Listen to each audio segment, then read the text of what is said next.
Of India B R. Gavai के ऊपर जो जूता फेंकने की कोशिश की गई, उसको लेकर यहाँ पर कांग्रेस यूथ की तरफ से प्रोटेस्ट किया जा रहा है। मार्च निकाली जा रही है, रैली निकाली जा रही है, यात्रा निकाली जा रही है। उसी को लेकर हमारे साथ सर मौजूद है, हम उनसे पूछेंगे कि क्या हो रहा है, क्यों आप मार्च निकाल रहे हो। मैडम देखिए, सबसे बड़ी बात यह है कि सीजेआई जो चीफ जस्टिस ऑफ इंडिया है, ये एक गरिमामय पद है।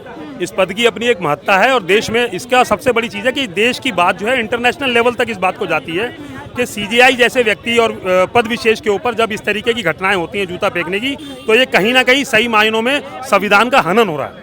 संविधान के अंदर जो आज़ादियां दी गई हैं, मूलभूत अधिकार दिए गए हैं, उसका हनन है और इसके ऊपर कार्रवाई होनी चाहिए। तो इस कार्रवाई के लिए कांग्रेस हमेशा, आपको पता ही है, कांग्रेस ने हमेशा इसके लिए प्रयासरत रही है और हम आम आदमी की हमेशा लड़ाई लड़ते रहे। और व्यक्ति ने जूता फेंका वो आरएसएस से जुड़ा हुआ बताया जा रहा है, आपको लगता है वो आरएसएस से जुड़ा हुआ?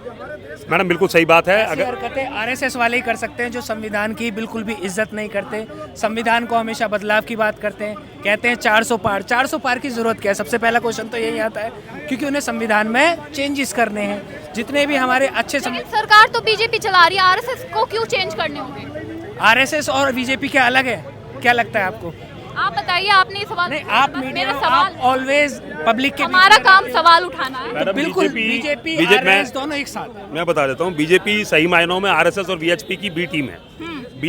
आरएसएस और वीएचपी के जो हेडक्वार्टर्स में डिसीजन लिए जाते हैं, उनको इम्प्लीमेंट बीजेपी के माध्यम से किया जाता है। इवन दो बीजेपी का अगर प्राइम मिनिस्टर भी गवर्नमेंट के तौर पर अगर आते हैं, अपॉइंट होते हैं, तो वो उनकी अपनी पसंद नहीं होते हैं। जो वहाँ से चीज़ें फाइनलाइज होती हैं उसी को आकर के पारित करते हैं। तो इसलिए ये कहना गलत नहीं है कि अगर हेडक्वार्टर वो है तो ब्रांच ऑफिस बीजेपी। यानी आपके अकॉर्डिंग देश आरएसएस चला रहा है? करेक्ट, बिल्कुल सही कह रही हैं आप। इस वक्त देश जो है बीजेपी नहीं, बीजेपी के माध्यम से आरएसएस और वीएचपी के लोग चला रहे हैं। अभी आपने देखा होगा रायबरेली से खबर सामने आई, हरिओम वाल्मीकि जो थे उन्हें मार कर उनकी मृत्यु हो गई। जो पीटने वाले थे वो कह रहे थे हम बाबा के लोग हैं। यहाँ पर बाबा से क्या तात्पर्य था? आशंका जताई जा रही है कि योगी आदित्यनाथ बाबा बताए जा रहे हैं। आपको लगता है योगी आदित्यनाथ के लोग ऐसे हरकतें कर सकते हैं? मैडम देखिए, ऐसा है कि आखिर ऐसा क्यों नहीं हो सकता? मैं ये पूछना चाहता हूँ आपसे कि ऐसा क्यों नहीं हो सकता? इस तरीके की सिर्फ संभावनाएं क्यों व्यक्त की जाती हैं? हम उस पर विश्वास से क्यों नहीं कह पाते कि ये चीजें वही करा सकते हैं? सिर्फ संभावनाओं पर ला करके इन चीजों को हम क्यों छोड़ देते हैं? जिस गुंडा राज को खत्म करने की बात करती थी योगी आदित्यनाथ सरकार, क्या गुंडा राज? देखिए मैडम, ऐसा है, एक कहावत है, जैसे को तैसा। पर ये पॉलिसी हर जगह इंप्लीमेंट नहीं होती है, हर जगह अप्लाई नहीं की जा सकती। आज अगर आप किसी चीज़ का दमन करने के लिए, अगर बाहुबलियों का वहाँ राज था, जैसा कि तथाकथित योगी जी कहते हैं कि अगर बाहुबलियों का वहाँ राज रहा है तो उसको दबाने के लिए उन्हीं की तरह और उन्हीं की भाषा में रिटेलिएट किया गया, जवाब दिया गया है। तो इस बात को हमें समझना पड़ेगा कि हिंसा का जवाब कभी भी हिंसा नहीं होता। अगर हम इस तरीके का कार्य करेंगे या सरकार इस तरीके का काम करेगी तो कहीं ना कहीं जाने अनजाने जो इनोसेंट लोग होंगे वो भी इसका शिकार बनेंगे, जैसा कि वो दलित वाली बात आपने की।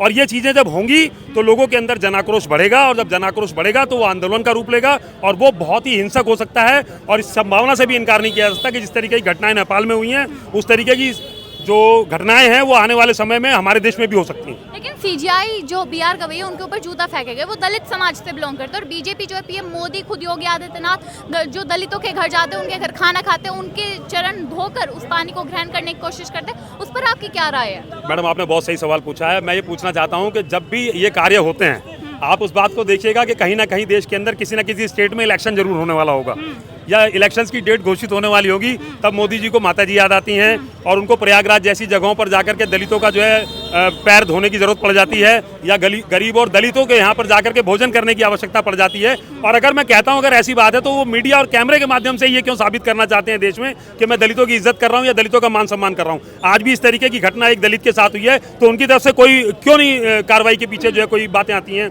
या एक्शन लिया जाता है? अब तक सरकार ने किसी तरह का कोई एक्शन नहीं लिया, जबकि पुलिस भी, दिल्ली पुलिस भी उनके हाथ में है और अब तक उनको इसके ऊपर सख्त से सख्त कार्रवाई करनी चाहिए थी। क्या मतलब आप कहना चाहते हैं कि ना तो पुलिस काम कर रही है ना सरकार? बिल्कुल, प्रशासन जिसका होगा, पावर जिसकी होगी, तो सब काम भी उसी का होगा।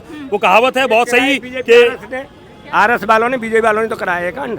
ये कांड बीजेपी और आरएसएस वालों ने? हाँ, ये संविधान को खोना चाहते हैं, संविधान को मिटाना चाहते हैं। मैडम, प्रशासन जिसका होता है, जब गुनाह उनके लोगों की तरफ से किया जाता है तो वो एक्टिविटीज क्या तो करते ही नहीं या करने में डिले करते हैं, या उसको जानबूझ करके जो एक तरह का उस टाइम पर जो एक ज्वार भाटा या एक तरीके की जो आक्रोश लोगों के मन में होता है उसके दबने का इंतजार किया जाता है। घटनाएं हमारे यहाँ होती तो बहुत तेजी से हैं, पर आप देखेंगे जब वो धीरे धीरे मंद और कुंद पड़ती चली जाती हैं तो लोग अपने आप भूल जाते हैं, और सरकार यही चाहती है।